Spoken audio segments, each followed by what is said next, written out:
अपने अनुकूल जो है उस पर तो हर कोई प्रेम करेगा, पर अनुकूल नहीं है उस पर भी प्रेम करना, उसका भी पोषण करना और उसको भी उतना ही प्रेम देना, उतना ही उसका कल्याण करना, ये तो ठाकुर जी के स्वभाव में है। आप विचार करिए, जो आस्तिक जन है उन पर तो भगवत कृपा है ही, पर क्या नास्तिक जनों पर भगवान की कृपा नहीं है? प्रकृति के द्वारा जो चीजें हमें प्राप्त हो रही हैं वो आस्तिक को तो प्राप्त हो ही रही है, पर जो भगवान को नहीं मानने वाला है क्या उसको नहीं मिल रही? सूर्य को कोई प्रणाम करे अथवा ना करे उसको प्रकाश मिल रहा है, वर्षा हो रही है सबको जल मिल रहा है, वायु बही रही है सबको श्वास मिल रही है। भगवान कहते हैं सब पर मोरी बराबरी दाया, मेरी दया सब पर है क्योंकि सब मेरे हैं। जैसा कि कल हमने निवेदन किया था कि एक पिता के अनेक संतान हैं, अब कोई संतान आज्ञाकारी है और कोई नहीं है। भले ही आज्ञाकारी ना हो, सेवा ना करे, उस पर भी माता पिता का प्रेम तो रहता ही है, पर जो आज्ञा का पालन करके सेवा शुश्रूषा करता है उस पर विशेष प्रेम माता पिता का होता है। उसी प्रकार भगवान तो सबसे प्रेम करते हैं, सब भगवान के प्रिय हैं, सब भगवान के द्वारा उत्पन्न हुए हैं, लेकिन भगवान कहते हैं मेरी विशेष कृपा उन पर रहती है जो मेरे से प्रेम करके मेरी सेवा में लगे रहते हैं, जो मेरे बन गए हैं। हमें भागवत के माध्यम से, यज्ञ के माध्यम से, इन सब कार्यों के माध्यम से प्राप्त क्या करना है? आखिर किस लिए ये कठिन तप? इतने भीषण गर्मी में भी आप लोग जो है यज्ञ में बैठ करके बड़ा सुंदर यज्ञार्चन कर रहे हैं, यज्ञ में भाग ले रहे हैं। प्रातः काल सवेरे से उठ करके, अब प्राय वरिष्ठ जन ही है, अवस्था हो चुकी है, फिर भी आप लोग जो है सवेरे से उठ के यज्ञ में विराजमान हो जाए। वहां यज्ञ के आचार्य जी कहें कि भाई अभी तो 10:30-11 बजे तक तो यहाँ यज्ञ ही चलेगा, और होना ही चाहिए, उसका क्रम पूरा होना है। फिर यहाँ पोथी पारायण चल रहा है, वहां आचार्य जी कहेंगे कि भाई सबको तिलक करना है, पूजा करना है, ये करना है, वो भी आपको करना है और आप बड़ी श्रद्धा से कर रहे हैं। जैसे ही 11 बजेंगे हम लोग कहेंगे भाई संगीत प्रारंभ हो गया, चलिए कथा में बैठिए, आप लोग यहाँ पधार जाते हैं। और भोजन करते करते कब 3 बज जाएगा पता नहीं चलेगा, फिर कहेंगे चलो यज्ञ में, तो स्वाहा करते करते शाम हो जाए। तो इतना कठिन तप आपके द्वारा हो रहा है, इसका क्या फल है और क्यों करें? अब बात यहां समझने जैसी है कि हम कथा भी सुन रहे हैं, यज्ञ भी कर रहे हैं, दान भी कर रहे हैं, सेवा भी कर रहे हैं, पर किस लिए कर रहे हैं? यदि भौतिक सुख की बात करी जाए तो प्रायः लोग वरिष्ठ जन ही हैं और सुख सुविधाओं से सब भगवत कृपा से परिपूर्ण भी हैं और संसार सुख भोग करके अब निवृत्त भी हैं। अब ध्येय क्या है? अब तो ध्येय एक ही है, जो श्रीमद् भागवत के आरंभ में भगवान का स्मरण करते हुए श्री सूत जी महाराज सौनकादिक ऋषियों से कह रहे हैं, धर्मानुष्ठितः पुंसाम् विश्वक्सेन कथासुया नोत्पाद्यधरते श्रमैवैहि केवलम्। धर्मानुष्ठितः पुंसाम्, अनेक प्रकार के धर्मों के अनुष्ठान का फल क्या है? भगवान की कथा सुनने का हेतु क्या है? बोले सबका फल है भगवान के चरणों में रति हो जाना, भगवान से हमारा प्रेम हो जाना। गोविंद हमारे हैं और हम उनके हैं, यह दृढ़ भाव हृदय में जम जाए, यह भाव स्थिर हो जाए कि हम भगवान के हैं, भगवान ही हमारे हैं। क्योंकि भैया अब संसार छूटने के बाद क्या रहेगा? संसार तो छूटना ही है, किसी का जल्दी छूट जाएगा, किसी का समय लग जाएगा, लेकिन संसार छूटने के बाद जहां जाना है उसकी कुछ तैयारी होगी नहीं। अरे हम 2-4 दिन के लिए यात्रा पर जाएं तो बड़ी तैयारी करते हैं, और जहां हमेशा के लिए यात्रा पर जाना है उसकी कुछ तैयारी कर रहे हैं कि नहीं? तो आप लोग जो परिश्रम कर रहे हैं, ये जो तपस्या कर रहे हैं, ये क्या है? बोले ये वहां जाने की तैयारी है। अब डर भी मत जाना कि हम तो सोच रहे थे स्वस्थ रहेंगे, लंबी आयु मिलेगी, इसलिए यज्ञ में बैठे। महाराज जी कह रहे हैं वहां की तैयारी करवा रहे हैं, तो कल से कहो हमें नहीं बैठना। हाँ, हम तो कह रहे थे बढ़िया रहें, स्वस्थ रहें। अच्छा, व्यक्ति जीवन की आशा नहीं त्यागता। श्रोत्री जी, चाहे जितनी आयु हो जाए, शरीर जर्जर हो जाए, अंग अंग जो है अब गलने लगा, हिलने लगा, दसन विहीनम जातम तुंडम, मुख जो है दांतों से रहित होकर वेदांती बन गए, सब कुछ हो जाए, फिर भी व्यक्ति तदपि न मुंचति आशा पिंडम, फिर भी वह जीने की आशा को नहीं त्यागता। और वो यही चाहता है कि मैं और जीवित रहूं, और जीवित रहूं, और जीवित रहूं। ये मनुष्य की सहज प्रकृति है, और मनुष्य ही नहीं, प्रत्येक प्राणी की जीने की इच्छा। पर हम लोग विवेक प्रधान हैं, मनुष्य हैं, तो हमें विचार ये करना है कि जीवित तो रहें, पर किसके लिए रहें? क्या दुख भोगने के लिए? क्या तिरस्कार सहने के लिए? आखिर हमारे जीवित रहने का फल क्या है? बोले जीवन का फल है जीवस्व तत्व जिज्ञासा। उस परम तत्व का चिंतन करते हुए उसमें अपने आप को लगाएं, और उसका भजन ही इस जीवन का लक्ष्य है। उसकी प्राप्ति, उसका भजन, वही तो जीवन का लक्ष्य है। किस लिए जीवन धारण किया हुआ है? भोग भोगने के लिए? अरे ये तो जहां जाएंगे मिल ही जाएगा। पर भैया भगवत प्राप्ति के लिए तो आप लोग जो भी कुछ कृत्य कर रहे हैं, चाहे यज्ञ करें, चाहे भैया थोड़ा और बढ़ा दो इसको, आप यज्ञ करें, डिले ज्यादा घुमा देते हो नीचे की तरफ, श्री राधे श्याम। एक निशान लगा लो मार्कर से, इससे नीचे नहीं जाना है। बोले वृंदावन बिहारी लाल की जय। क्या कह रहे थे? हम भूल गए। क्या कह रहे थे शिवदत्त जी? हम लोग अपना जीवन धारण किए हैं, तो जीवन धारण का फल क्या है? बोले जीवन का फल है जीवस्व तत्व जिज्ञासा। तत्व जिज्ञासा, उस परम तत्व का चिंतन करें।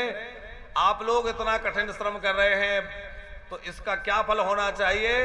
इस सब का फल यही होना चाहिए कि भैया हमारा मन गोविंद की भक्ति में लग जाए, राधा रमण में प्रेम हमें हो जाए, और हम राधा रमण के हो जाएं, और राधा रमण हमारे हो जाएं। यही तो श्रीमद् भागवत का सुनने का फल है। यही तो यज्ञ नारायण की जो है सफलता है कि हमारा मन उस प्रभु में लग जाए। कल हम लोगों ने श्रीमद् भागवत का महात्म श्रवण किया। भगवान सच्चित आनंद स्वरूप हैं। भगवान विश्व की उत्पत्ति पालन संहार करते हैं, और आश्रय में आने वाले को तापों से मुक्त कर देते हैं। एक श्लोक में सुखदेव जी का वंदन है।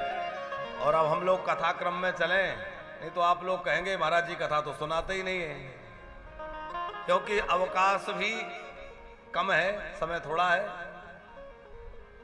लेकिन एक घड़ी आदि में पुण्य आदि, और तुलसी संगत साधु के हरे कोट अपराध। अरे थोड़ा भी यदि मन लगा लिया और थोड़ी भी बात समझ में आ गई तो आपका काम बन जाएगा। थोड़ी बात भी पकड़ में आ गई, उतने में काम बन जाएगा। इसलिए जितनी देर बैठे बहुत मन लगा के बैठे। हम कई बार कहते हैं शर्मा जी कि ये महत्वपूर्ण नहीं है कि हम कथा में कितने लोग बैठे हैं, महत्वपूर्ण ये है कि कथा कितने लोगों में बैठती है। हमारे अंदर कथा बैठनी चाहिए, हमें प्रेम प्रभु से होना चाहिए। अच्छा, पीछे जो लोग बैठे गर्मी तो नहीं लग रही? पीछे की कूलर चालू है, हवा पर्याप्त आ रही है। अब भैया कोई एसी दान तो कर नहीं रहा, कूलर से ही काम चलाएंगे है। अब कोई भगत एसी लगवा दे तो हमारी ओर तो यदि कूलर कर लें तो ये माइक वाले भैया उसको कम कर देते हैं, बोले ये सर सर सर करता है। अब आनंद लेते हुए बोले वृंदावन बिहारी लाल की।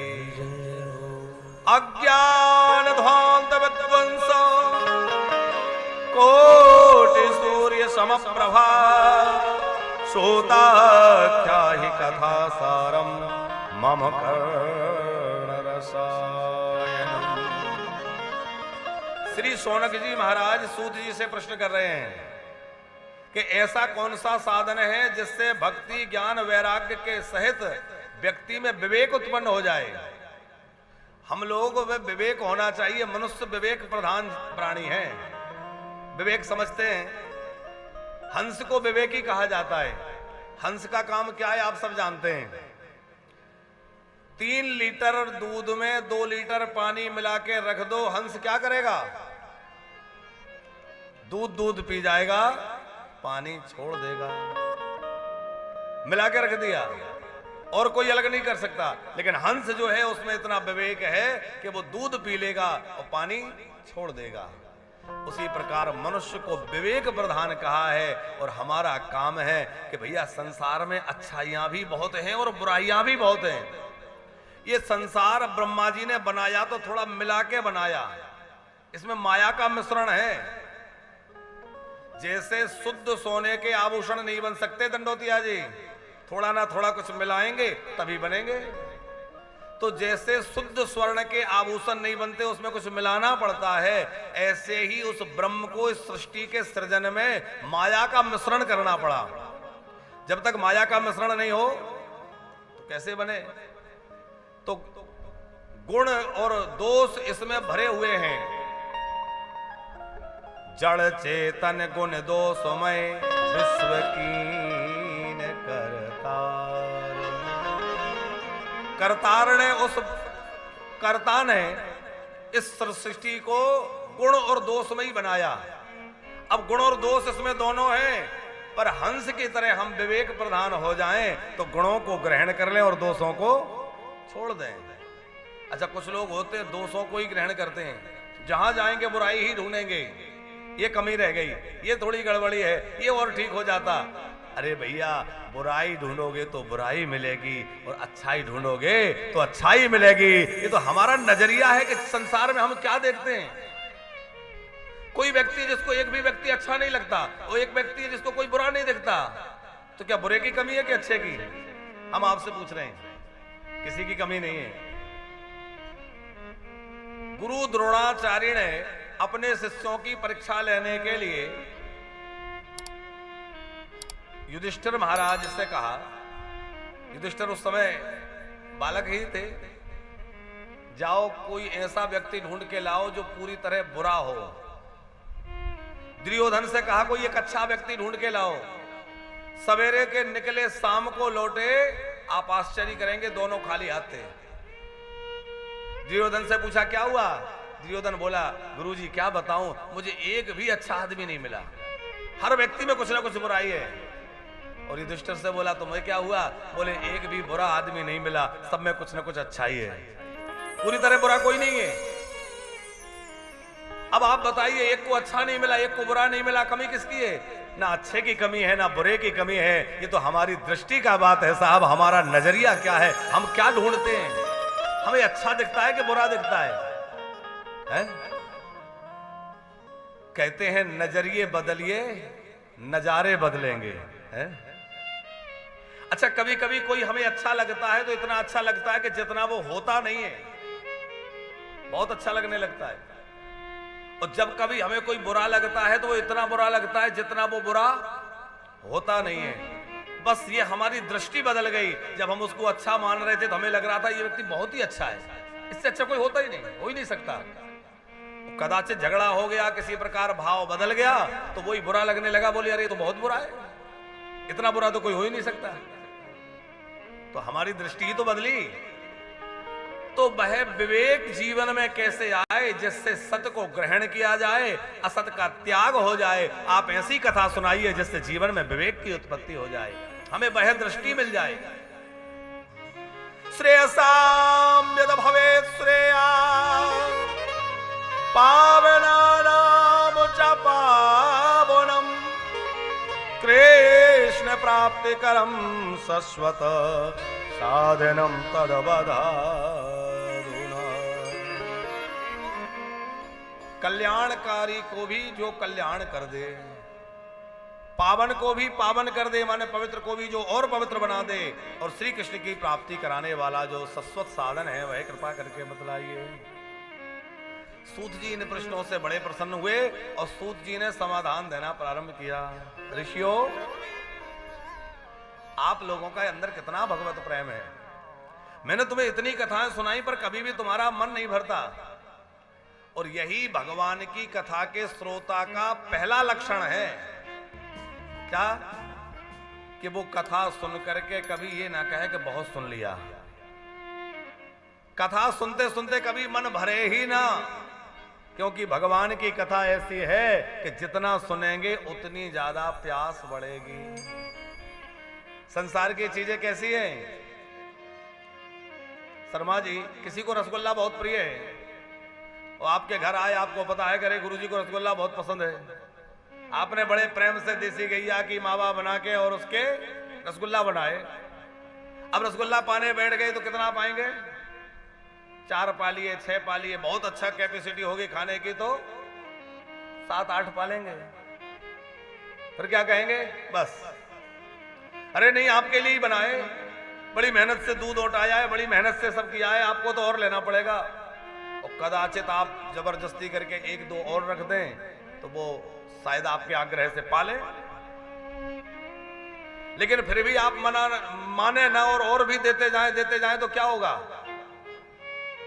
एक स्थिति आएगी, वो कहेंगे कि अब और ज्यादा रख दिया, जबरदस्ती की, तो जो खाया है वो भी निकल जाएगा। अब नहीं होता है कि नहीं? संसार के भोगों को भोगने की एक क्षमता है, एक लिमिट है, वहां से ज्यादा हम भोग ही नहीं सकते, क्योंकि शरीर में वो सामर्थ्य ही नहीं है। लेकिन भगवान की कथा ऐसी है कि जितना अधिक सुनेंगे उतना तृप्ति तो होगी, उतनी प्यास भी बढ़ती चली जाएगी, और पीने की लालसा बढ़ती चली जाएगी, और पीना है, और सुनना है, और सुनना है, और सुनाइए। सोनक जी, इतनी कथा सुनने के बाद भी मन भरता ही नहीं, बोले और सुनाइए। कि राम कथा जे सुनत अघाही, राम कथा जे सुनत अघाही, रस विशेष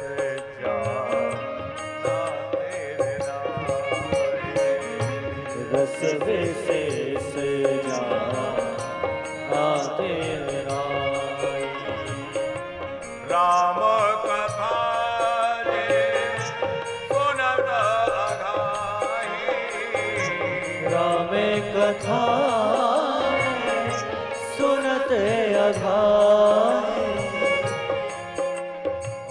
राम जी की कथा, भगवान की कथा सुन करके जो तृप्ति मानने लगे कि बहुत सुन लिया, अभी बहुत कमी रह गई, और सुनने के बाद और रस बढ़े और प्यास बढ़े, और अधिक सुनने की आशा, जिसके अंदर जिज्ञासा बढ़ती जाए, समझ लो इसका रस मिल गया है। रस में जैसे ही डूबेगा और रस पीने की इच्छा होगी। संत तो पीते रहते हैं।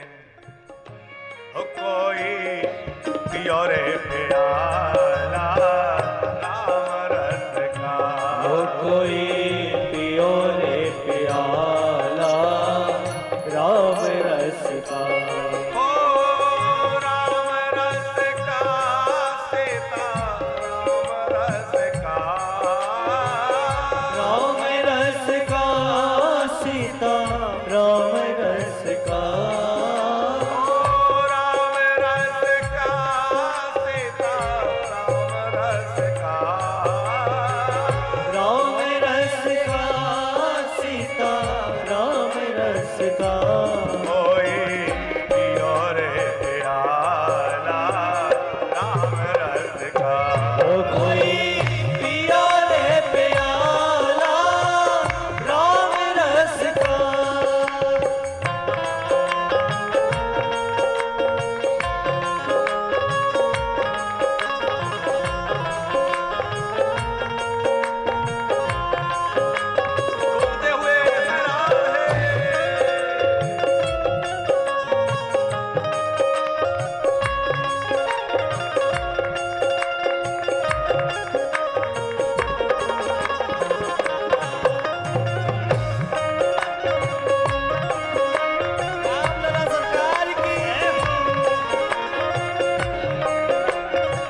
निष्ठा बिना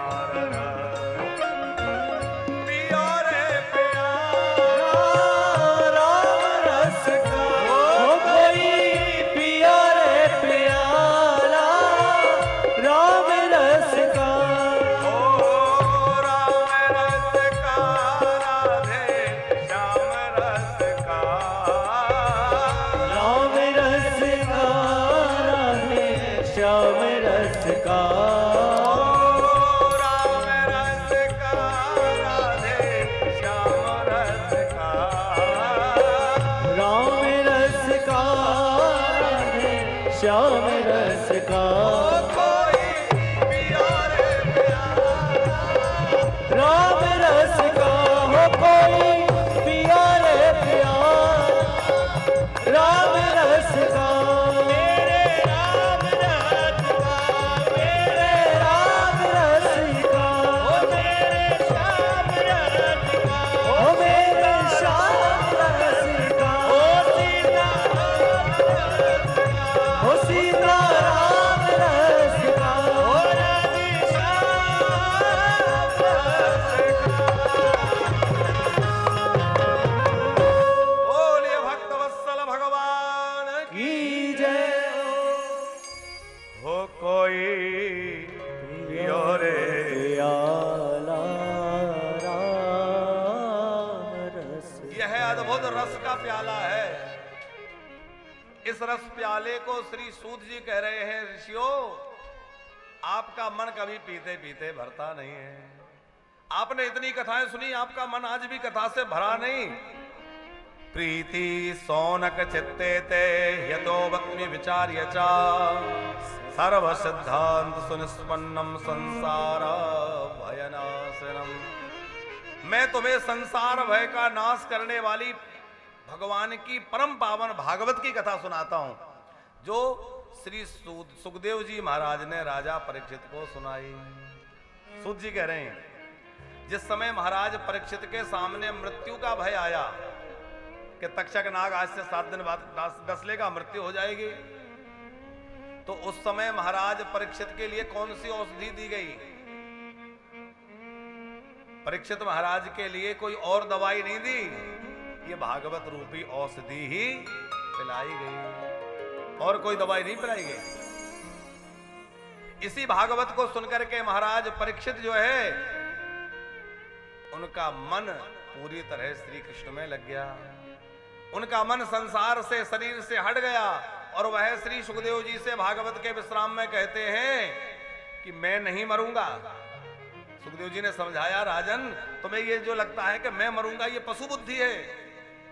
परीक्षित बोले, गुरुदेव मैं जान गया कि न मेरा जन्म हुआ था, न मेरी मृत्यु होगी, मेरे शरीर का जन्म हुआ था, शरीर की मृत्यु होगी, मैं तो अमर हूं, अजर हूं, क्योंकि मैं ईश्वर का अंश हूं। अंशी के गुण अंश में होते हैं, जो अंशी में गुण होते हैं, अंशी और अंश समझ रहे हैं ना, हम जिसके अंश हैं उसके गुण हम में हैं। हम किसके अंश हैं? ईश्वर अंश, जीव अविनाशी, चेतन अमल, सहज सुख राशि, तो हम ईश्वर के अंश हैं। तो जैसे गुण ईश्वर में है, उसके गुण हम में भी है, क्योंकि हम उसी के अंश हैं। पर हम लोग माया से आच्छादित हो गए, माया से घिर गए, जिस कारण से हम लोग माया के वशीभूत होकर के अपने स्वरूप को भूल गए। कैसे? कबीरदास जी ने एक बड़ी सुंदर कल्पना करी है, शर्मा जी बोले, हंसों का एक बच्चा उड़ने का अभ्यास करते करते कीचड़ में गिर गया, और कीचड़ में गिरा तो पूरे शरीर में कीचड़ लग गई। हंस तो चले गए, कौवे आ रहे थे, उसको लगा कि मैं भी इन्हीं के साथी हूं, जैसे जे है वैसे ही मैं हूं, वो भी काला हो गया। अब वो कौओं के झुंड में रहने लगा। कभी हंसों ने देख लिया कि अरे ये तो हमारा बच्चा है और ये कौओं के बीच में घूम रहा है, लगता ही अपने स्वरूप को भूल गया। तो हंस ने समझाया, अरे तू इनकी जाति का नहीं है, तू हमारी जाति का है, तू हमारे जैसा है। वो बोला, नहीं नहीं महाराज, देखो आप कितने गोरे हैं, मैं तो एकदम काला हूं, मेरी जाति के तो ये लोग हैं, जैसे जी हैं वैसे ही मैं हूं। हंस समझ गए कि ये अपने स्वरूप को भूल चुका है। तो क्या किया, उसको सरोवर में ले गए और सरोवर में ले जाके उसको रगड़ रगड़ के नहलाया। और जैसे ही रगड़ के नहलाया तो जितनी कीचड़ लगी थी वो धुल गई। और फिर बोला, हाँ महाराज जैसे आप है बिल्कुल वैसे ही मैं हूं। मैं तो भूल ही गया था कि मैं आप जैसा ही हूं। मैं तो अपने आप को काला ही मान रहा था। हम लोगों की यही दशा है। हम हैं तो उस परम ब्रह्म के अंश, लेकिन माया में गिर गए। तो माया रूपी कीचड़ में गिरने से हम लोग मलिन हो गए और अपने आप को संसार का ही मानने लग गए। इसी संसार में पड़े, इसी में सुख मान रहे हैं। जैसे कीड़े मकोड़े वही अपने को सुखी समझ रहे हैं, ऐसे ही हम लोग भी देवताओं की नजरों में कीड़े मकोड़े जैसे यहां पड़े दुख भोग रहे हैं, लेकिन उसी में सुखी हो रहे हैं, आनंद ले रहे हैं। पर जब कोई सतगुरु रूपी परमहंस मिलता है तो वो सत्संग के सरोवर में ले जाता है। और सत्संग के सरोवर में जब रगड़ रगड़ के नहलाता है तो पता चलता है कि हम तो शुद्ध बुद्ध मुक्त जीव है, हम तो ब्रह्म के अंश हैं, हम तो उस परमात्मा के हैं, इस संसार के नहीं है। पर ये कब होगा, जब सत्संग के सरोवर में गोता लगाया जाएगा और कोई सदगुरु हंस बन करके मिले और हमें वहां ले जाए, है? मिट जाए और के दागरे। एतस्माद् परम किंचन मनः शुद्धिर्न विद्यते जनमान्तरे भवेत् पुण्यं तदह भागवत लभेत्। अनेक जन्मों के पुण्य से ये भागवत सुनने को मिलती है। हे ऋषियों, मैं तुम्हें भागवत की कथा सुनाता हूं। परीक्षित के सामने मृत्यु भय आया तो यही कथा सुखदेव जी ने राजा परीक्षित को सुनाई।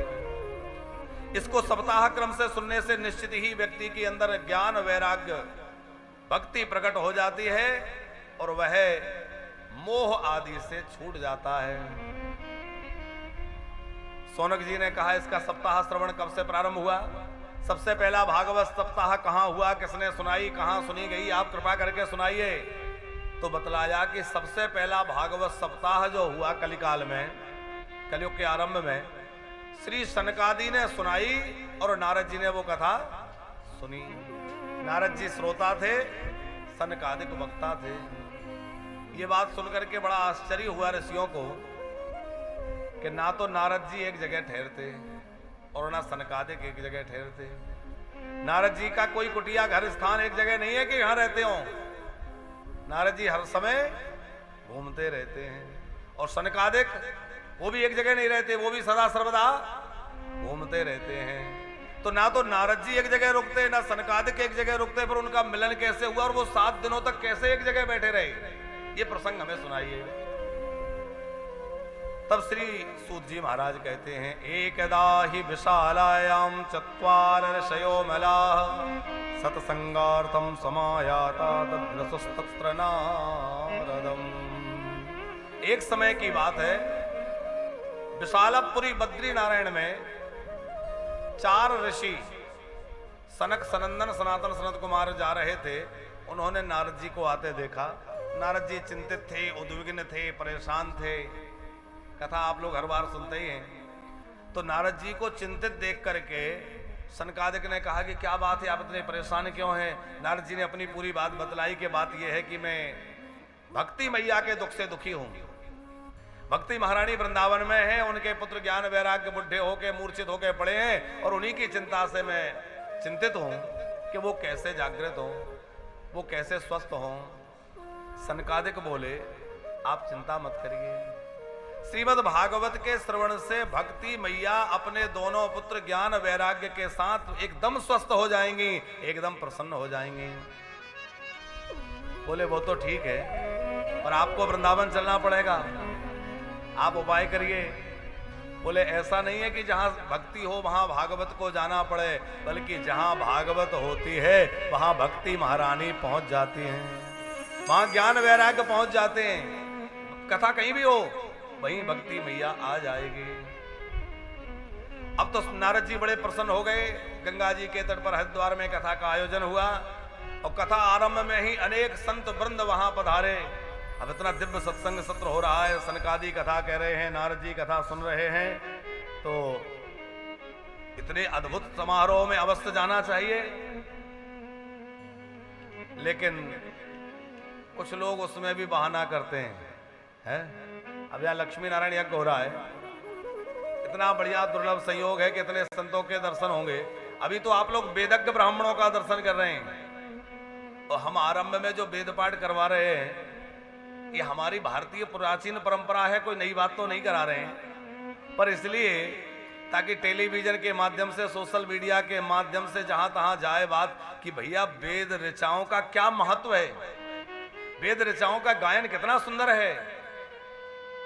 चारों वेदों की ऋचाएं अलग अलग ढंग से गाई जाती हैं, सब वेदों को उच्चारण करने का अलग अलग तरीका है। सामवेद कैसे गाया जाए, ऋग्वेद को कैसे उच्चारण करना है। और भगवत कृपा देखिए कि यहाँ यज्ञ में चारों वेदों के विद्वान पधारे हैं, अलग अलग मूर्धन्य विद्वान जो सस्वर पाठ कर रहे हैं। और आप ऐसे दुर्लभ संयोग से वंचित रह जाएं तो फिर तो कैसे काम चले। कल अरणी मंथन हुआ और अरणी मंथन के साथ अग्नि स्थापन की गई यज्ञ नारायण। आप लोगों ने दर्शन किया, किस किसने दर्शन किया था? बाकी लोग सो गए थे कि घूमने गए थे? देखो जितना अधिक से अधिक हो सके यज्ञ का दर्शन करो, भले ही समझ में ना आए पर वेद के मंत्र कानों में पड़ेंगे, हमारे जन्म जन्मों के कलवश को, हमारे अंदर की कालिक को धो डालेंगे। वेद मंत्र क्या है? साक्षात भगवान का ही स्वरूप वेद है। वेद और नारायण में कोई भेद नहीं है। जैसे भागवत भगवान का स्वरूप है उसी प्रकार भागवत तो उसका फल है, लेकिन उसका मूल क्या है? मूल वेद है। तो वेदों की ऋचाओं का जब हम लोग श्रवण करते हैं, भले ही उनका अर्थ समझ में ना आए, पर हमारे अंदर के सारे पाप ताप धुल जाएंगे भैया, हमारा जीवन आनंदमय हो जाएगा, हमारे अंदर पाप जो है वो भस्म हो जाएंगे। इसलिए खूब मन लगा के वेद ऋचाओं को सुना करो और यथाशक्ति जो वहां वेद ऋचाओं का पाठ कर रहे हैं, यज्ञ में ऋत्विज आदि विराजमान है, उनकी सेवा करो, जल पिलाओ, शरबत पिलाओ, कुछ भी बने जो सेवा करो और वहां बैठ के ऋचाओं का श्रवण करो, आनंद लो। वहां बड़े बड़े ऋषि मुनि जो है कथा सुनने के लिए आ गए। सनकादिक जब कथा करने लगे, कौन कौन आ गए? तो श्री सुखदेव जी महाराज, श्री सूत जी महाराज वर्णन कर रहे हैं। भृगुर्वसिष्ठस्य चैवनस्य गौतमो मेधातिथिर्देवलवीरातो रामस्तथागादिसुतश्च साकलो मृकण्डुपुत्रा त्रजिपे पलादा योगेश्वरो व्यास पराशरौ च छाया सुकोजा जलजन्नु मुख्या। बड़े बड़े महात्मा आए हैं, भृगु जी, वशिष्ठ जी, चैवन, गौतम, मेधातिथि आदि आदि गंगा जी के तट पर विराजमान हो गए। सनकादिक कथा कहने लगे और सब बैठकर सुनने लगे। कथा महात्म ही हो रहा था और वहां कथा के मध्य में भक्ति मैया अपने दोनों बेटों को लेके पहुंच गई। जो बेटे एकदम वृद्ध हो गए थे, जर्जर होके मूर्छित होके पड़े थे, वो केवल मूर्छा नहीं टूट गई, उनका बुढ़ापा भी चला गया, स्वस्थ हो गए, तरुण हो गए। देखो भक्ति का मतलब क्या है? भक्ति का मतलब है भगवान से प्रेम होना। संसार से प्रेम होना आसक्ति है और भगवान से प्रेम होना भक्ति है। भगवान से प्रेम माने भक्ति। भक्ति के दो पुत्र हैं, एक ज्ञान और दूसरा वैराग्य। ज्ञान हम लोग किताबों से प्राप्त नहीं कर सकते, किताबों से जानकारी मिल जाएगी। हम लोग ज्ञान जो है अपने प्रयास पुरुषार्थ से नहीं पा सकते, क्योंकि ज्ञान जो है वह पुरुषार्थ से अथवा प्रयास से नहीं पाया जा सकता, वो भक्ति का पुत्र है। तो पहले मां आएगी जब तो बेटा आएगा। तो पहले जीवन में ज्ञान, सच्चे ज्ञान की प्राप्ति के लिए पहले भगवत प्रेम होना चाहिए। खूब पुराणों को, शास्त्रों को कोई पढ़ ले, लेकिन यदि उसमें भगवत प्रेम नहीं है तो वह वास्तविक ज्ञान को प्राप्त नहीं कर पाएगा। वास्तविक ज्ञान की प्राप्ति तभी जीव को हो सकती है जब उसके अंदर भगवत प्रेम हो, क्योंकि भगवत प्रेम माने भक्ति और भक्ति का बेटा है ज्ञान। जब भगवान से प्रेम होगा तो हमें ज्ञान हो जाएगा कि क्या सही है क्या गलत है, किसको ग्रहण करना है किसको छोड़ना है। ये ज्ञान कब होगा? जब हमें भगवान से प्रेम होगा। और जब ज्ञान हो जाएगा तो छोड़ना कुछ नहीं पड़ेगा, जो गलत है वो अपने आप छूट जाएगा। जैसे नकली रुपए से, नकली पैसे से किसी को मोह होता है क्या? एक आदमी अपने घर की छत पे खड़ा था शर्मा जी, और नीचे उसने देखा कि अरे सिक्का पड़ा है, लगता है चांदी का है, चमक रहा है बहुत जोर से। दौड़ के नीचे आया और जैसे ही सिक्के के पास जाकर के उठाया, और ये सिक्का नहीं है, वो तो किसी शीशी का ढक्कन था, और चमक रहा था, दूर से लग रहा था पैसा पड़ा है। दौड़ के आया, उठा के देखा, अरे ये तो ढक्कन है, उछाल के फेंक दिया। कहां तो उसके पीछे भाग रहा था, कहां उछाल के फेंक दिया। बोले जब तक उसको सत्य मान रहा था तो उसके पीछे भाग रहा था, और जब उसकी वास्तविकता पता चली कि ये तो नकली है, उछाल के फेंक दिया। उसी प्रकार जब तक इस संसार को, इसके सुखों को हम असली मान रहे हैं, इसके पीछे भाग रहे हैं, और जिस दिन पता चल जाएगा ये सब नकली है तो छोड़ना नहीं पड़ेगा, अपने आप वैराग्य हो जाएगा, सब छूट जाएगा। बोले इसमें क्या है, तो बेकार है। वैराग्य के लिए अलग से कोई प्रयत्न नहीं करना पड़ेगा। देखो त्याग और वैराग्य में अंतर है। त्याग हम लोग करते हैं मन से, वैराग्य होता है अंदर से, अपने आप। त्याग ये है कि मन तो खूब हो रहा है, रसगुल्ला खा ले, लेकिन डॉक्टर ने कहा है डायबिटीज बहुत ज्यादा बढ़ गई, अब नहीं खाना है, तो मन तो हो रहा है लेकिन नहीं खा रहे हैं, वो है त्याग। और वैराग्य क्या है? मन हट गया, अब कितने अच्छे रखे रहे, हमें उसके प्रति कोई आसक्ति नहीं, हमें उसके प्रति कोई आकर्षण नहीं, वो वैराग्य है। संत राजेश्वरानंद जी सरस्वती जी एक बहुत बढ़िया उदाहरण देते थे शर्मा जी, आपने उनको खूब सुना होगा, वो बुंदेलखंड से थे। बोले दो आदमी किसी के घर गए, ध्यान से सुनना, और जिसके घर गए एक व्यक्ति पूर्व परिचित और नजदीकी था, एक व्यक्ति थोड़ा नया। अब जो पूर्व परिचित था वो कई बार गया, तो वो जब जाकर दोनों भोजन के लिए ड्राइंग टेबल पर बैठे तो देखा कि वहां कुछ फल सजे हुए हैं, जैसा कि प्रायः घरों में होते हैं। अब वो फल रखे हुए थे, तो एक जो बार बार जाता रहता था उसको तो उन फलों की वास्तविकता पता थी, वो भी फल नहीं उठा रहा है। और दूसरा जो पहली बार गया है, भूखा था, फलों को देख के ललचा रहा था कि बहुत बढ़िया फल है, एक दो खा लें क्या, भूख तो लगी है, फल भी सुंदर है, एक खा लें। लेकिन इसलिए नहीं खा रहा कि घर का मालिक क्या कहेगा, कैसे लोग हैं बताओ, बगैर कहे बगैर बताए अपने से उठा के खाने लग गए। तो एक मर्यादा के कारण वो नहीं खा रहा है। तो त्याग तो दोनों ने किया, बात को समझिए हम जो कहना चाह रहे हैं। लेकिन एक इसलिए नहीं खा रहा कि लोग क्या कहेंगे, और दूसरा इसलिए नहीं खा रहा कि उसको पता है ये असली फल नहीं है, ये नकली है। कई बार नकली फल लोग सजा के रखते हैं, तो वो नकली थे लेकिन ऐसे थे कि देखने में लगे कि हुआ असली ही है, बिल्कुल असली जैसे। तो जो पहले से जाता आता रहता था उसको पता था कि ये नकली है, तो उसका उनके प्रति कोई आकर्षण विशेष नहीं था, खाने की कोई चाह नहीं, क्योंकि पता है ये तो नकली है, तो उसके अंदर इच्छा होगी खाने की, जानता है नकली है। और जिसको पता नहीं है ये नकली है, वो ललचा रहा है, एक खा ले बहुत अच्छा है। खा दोनों नहीं रहे, लेकिन मनोवृत्ति में अंतर है कि नहीं है।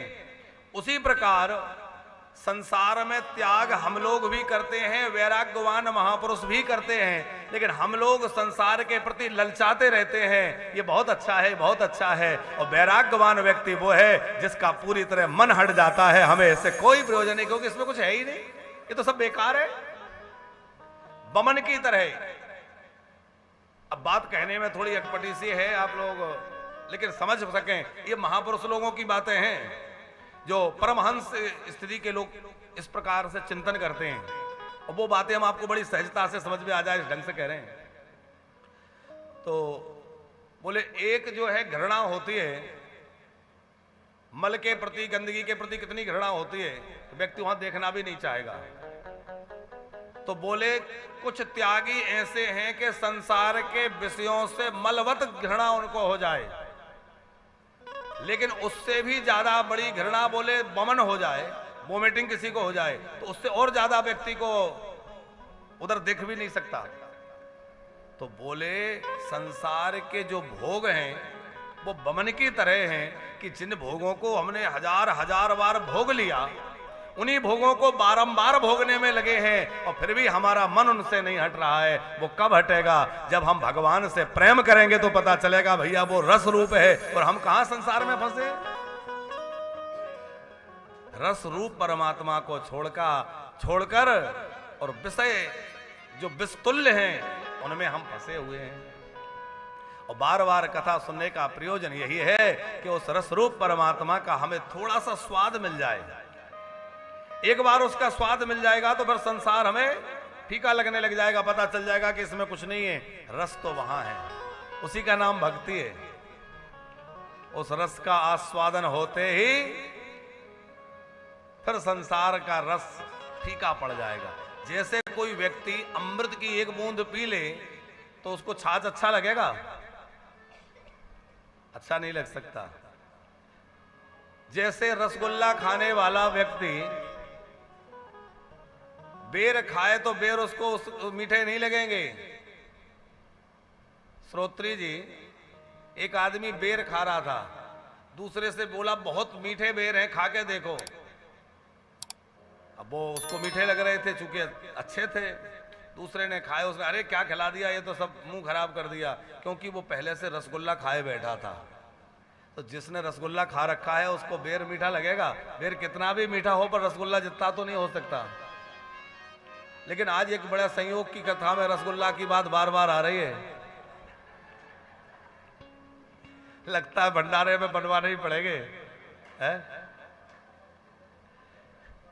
बोले वृंदावन बिहारी लाल की। तो संसार के रस तब तक ही अच्छे लग रहे हैं जब तक हम रसेश्वर श्री कृष्ण का रस नहीं मिला, और जिस दिन वो रस मिल जाएगा उस दिन सब रस फीके पड़ जाएंगे, है?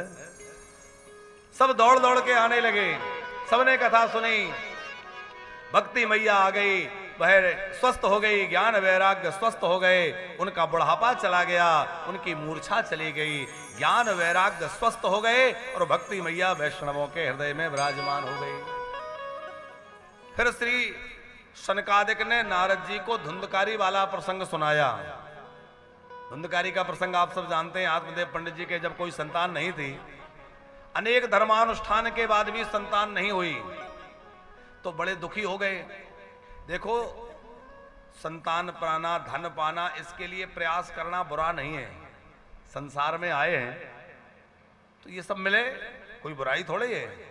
लेकिन अनेक प्रयत्न के बाद भी यदि कुछ ना मिले तो उसको भगवान की इच्छा मान करके और उसी में अपनी इच्छा मिला देना चाहिए। जो भगवान की इच्छा में अपनी इच्छा मिला देता है वो सुखी हो जाता है, और जो हठ पूर्वक लगा रहता है नहीं मुझे तो चाहिए ही, पर बाद में उसको आत्मदेव की तरह पछताना पड़ता है। हम अपने कर्तव्य में कर्म में कमी ना करें, अपना पुरुषार्थ करने में कमी ना करें, फिर भी कोई वस्तु नहीं मिल रही तो ये माने कि यही भगवान की इच्छा है, और भगवान की इच्छा में अपनी इच्छा मिला दो। बोले भगवान जो चाहते हैं पर हम भी वही चाहते हैं, राजी तेरी रजा में। और एक संत कह रहे थे, बोले ना खुशी अच्छी है ना मलाल अच्छा है, और मेरा कन्हैया जिस हाल में रखे वो हाल अच्छा है, जैसे रखे। लेकिन आत्मदेव जी नहीं माने, सन्यासी जी मिले वन में, समझाने पर भी नहीं माने, फल दिया और वो फल पत्नी ने नहीं खाया, वो तो बहुत कुतर्क करने वाली। गाय ने फल खाया तो गाय के द्वारा गोकर्ण जी हुए। बहन का बेटा ले आई जिसका नाम धुंधकारी हुआ, जो बड़ा भारी दुष्ट वृत्ति का, ना संध्या करना, ना पूजा करना, ना पिताजी का प्रणाम, ना माताजी को प्रणाम, जो मर्जी खा लेना, जो मर्जी करना। ऐसा घर में बच्चे करें तो समझ लो धुंधकारी के ही भाई है? कथा से बात समझना चाहिए। जब मर्जी खाने लग गए, जब मर्जी सो गए, जब मर्जी उठ गए, न बड़ों को प्रणाम करना, न देवताओं का पूजन करना, न स्नान ध्यान का ध्यान रखना कि हमें कब नहाना है, कब पूजा करना है? स्नान सोच क्रियाहीनो दुर्भक्षी क्रोध वर्तिता दुष्परिग्रह करता चा सब हस्ते न भोजनम। ऐसा था धुंधकारी। तो हमारे बच्चे भी कदाचित इस तरह का आचरण करें तो समझ सावधान हो जाना चाहिए, कहीं धुंधकारी ना बन जाए। इसके आचरण धुंधकारी से मिल रहे हैं। अच्छा, एक बात ध्यान रखना चाहिए, जब बच्चे छोटे हों तो उनसे खूब लाड़ प्रेम करें, खूब दुलार करें, पर उनका अनुशासन भी रखें। क्योंकि बचपन में जब बच्चे गड़बड़ करते हैं तो कई बार माता पिता अनदेखा करते रहते हैं। धुंधकारी के साथ यही हुआ शर्मा जी। कभी घर में से कुछ चुरा लेता, धुंधली देख लेती, मगर बात छुपा जाती, आत्मदेव जी को पता ना लगे। और वो कदाचित आत्मदेव किसी बात को लेकर डांट भी लगाते ना, तो धुंधली जो है कहती कि नहीं नहीं, बच्चा है, उसको डांटा मत करो। उसका पक्ष गलत होते हुए भी लेती, जिसके कारण और ज्यादा धुंधकारी की वृत्ति बिगड़ती गई। पहले घर में चोरी करना शुरू किया और बाद में मोहल्ले में और सब दुनिया में चोरी करने लग गया। बच्चे जब छोटे हों और थोड़ी गलती करें, तभी यदि उनको थोड़ा डांट करके समझा करके सही रास्ते पे ले आए तो बड़ी गलती करने से बच जाएंगे। और मोह के कारण उस समय हमने उनको छूट दे दी और उनको मनमर्जी करने दिया, तो आगे चल के वो इतना बड़ा गड़बड़ी करने लग जाएंगे कि हम पछता पछता के फिर परेशान होंगे। अरे ये क्या हो गया, फिर हाथ में कुछ नहीं रह जाएगा। जब तक भैया समय रहे तब तक उसको समझा।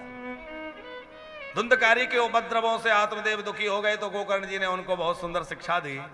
पिताश्री, ये संसार है ही ऐसा, आप परेशान मत होइए। असारा खलु संसारो दुखेरोपि विमोह का सुतः कस्य धनम कस्य स्नेहवान ज्वलते। स्नेह माने होता है प्रेम, बहुत ध्यान से समझना। और स्नेह माने होता है घी। घी को भी संस्कृत में स्नेह कहते हैं, घृत भी कहते हैं, स्नेह भी कहते हैं। जब तक दीपक में घी रहेगा तब तक जलेगा, और घी खत्म हो जाएगा तो बुझ जाएगा।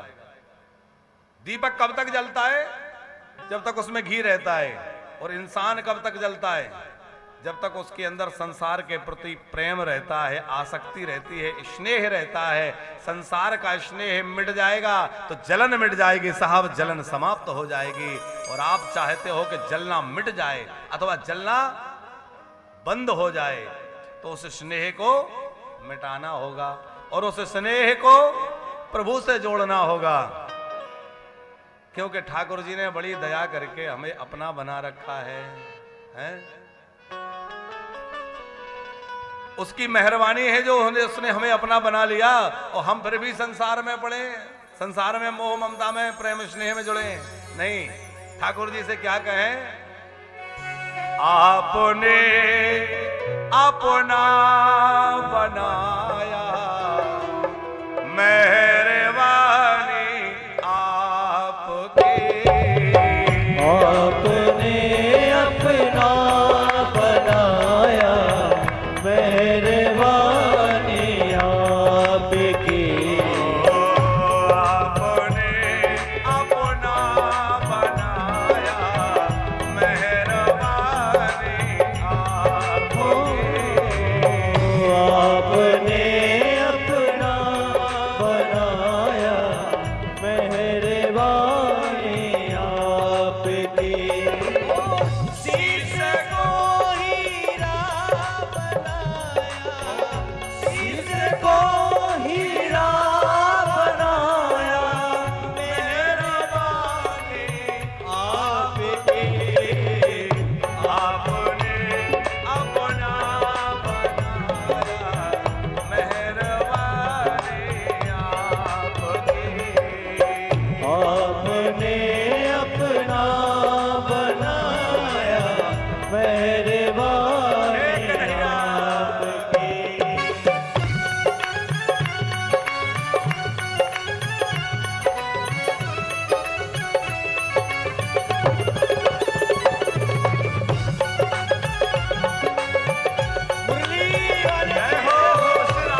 बार में हो तेरे इस दरबार में। हर मुराद पूरी होती तेरे इस दरबार में। हो तेरे इस दरबार में, हो तेरे इस दरबार में। हर जो